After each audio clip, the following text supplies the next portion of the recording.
Ang pinaka-mahirap maging OFW ay yung napalayo ka sa pamilya mo. Hindi ako nakauwi ng matagal kasi yung father ko may sakit. Hindi na siya nakakakita.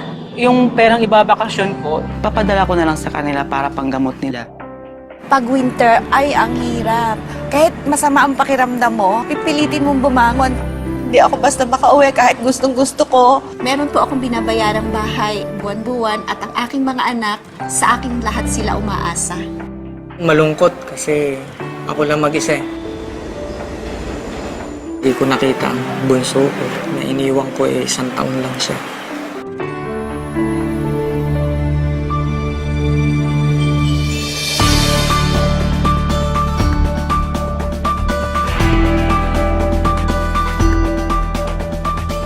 Very shocked talaga ako. Nakita ko yung email na yun. Tapos it's amazing. I still couldn't believe it.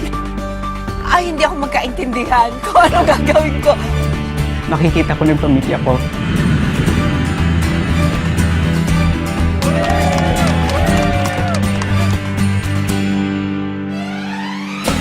ang namimiss ko ay ang pamilya ko.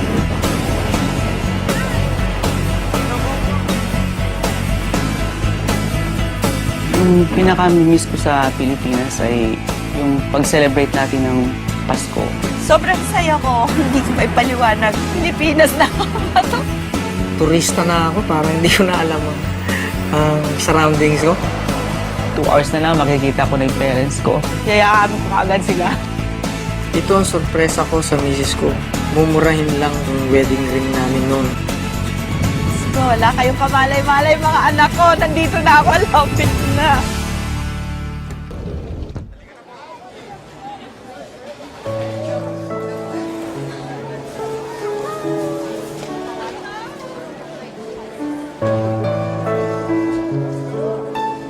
Balang araw mawawala ng paningin niya. Gusto kong pagbalik ko ng Pilipinas, magkita pa ulit kami.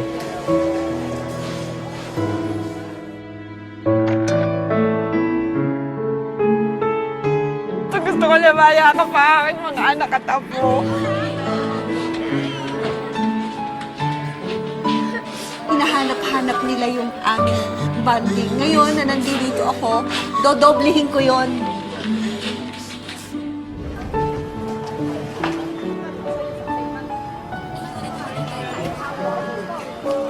Nung umalis ako, yung bunso ko, 1 year old.